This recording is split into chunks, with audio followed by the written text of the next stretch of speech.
Hi, welcome back. Adding an audio file to a web page is an extra advantage so that the user you can provide user with a different type of data rather than adding text and image alone. Giving an audio file is another form of information to the user. So in this video we'll be discussing on how to add an audio file inside a HTML page. There is a tag named audio in HTML file.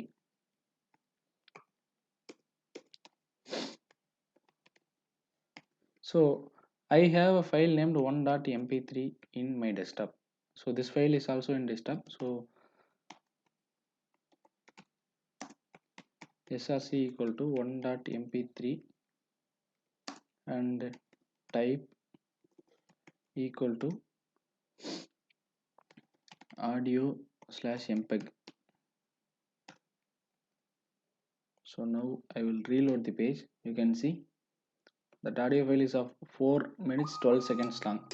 So that audio is playing now with all the controls. So volume control, play, pass control, and seek bar with timer. So this is how you can add audio to a web page. Thanks for watching. Keep supporting us.